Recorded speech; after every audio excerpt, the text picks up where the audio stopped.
Life in Jamaica was always great. Maine, it's tropical, so what do you expect? I love being outdoors and just climbing trees and just eating fruits.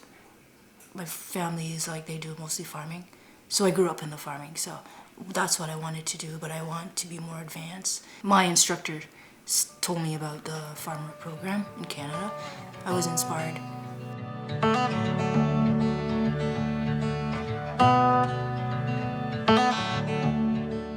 Working in the strawberry field, it wasn't easy because I didn't expect the fields to be so huge. So it was hard, but I enjoyed it because I get to eat strawberries every day. When I look at some of the girls who, were ill, they send them home, they didn't get to come back. And I'm looking, at the time I was in my early 20s, I'm like, I can't spend all my 20 years working in this field. And what do I get at the end of the day? You know what I mean? So I decided I need to go back to school.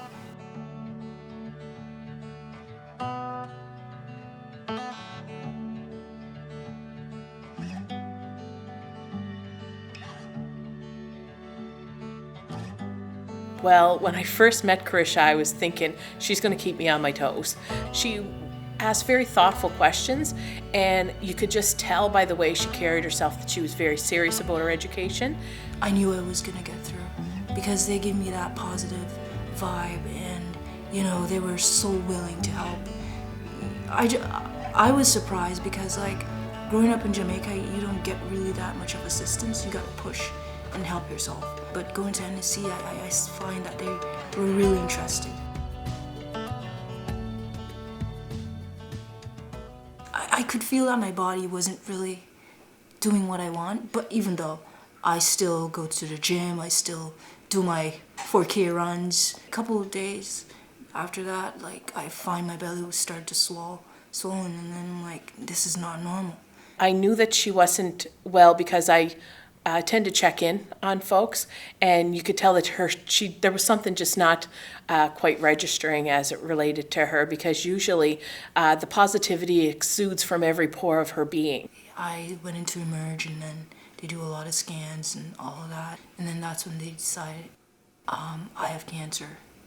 The thing is that, Karisha is here as an international student. She doesn't have family in Canada, so she was essentially here alone. At first I was numb. I didn't believe. And they did a lot of scopes and stuff like that. So that's when they told me, yep, you have stage 4 stomach cancer.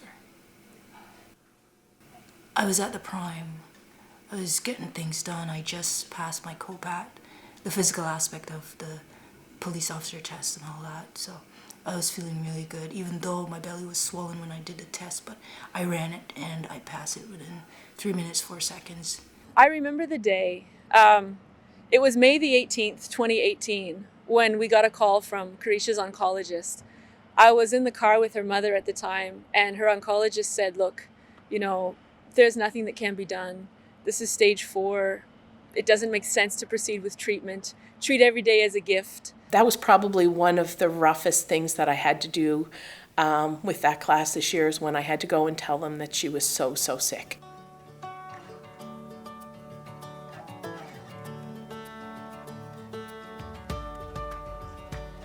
She got stronger and stronger. By August, she said, well, I'm still alive, so I guess I'm going to go back to school. The next thing I know, she's going to New Glasgow, and Stacey and I were texting back and forth. She goes, oh no, she's going to New Glasgow. And I said, oh, to the hospital in New Glasgow? Oh no, coming home. I'm like, what? She went through that fall semester working a part-time job while on chemo and getting 90s in most subjects. So that's just our girl. That's how she is.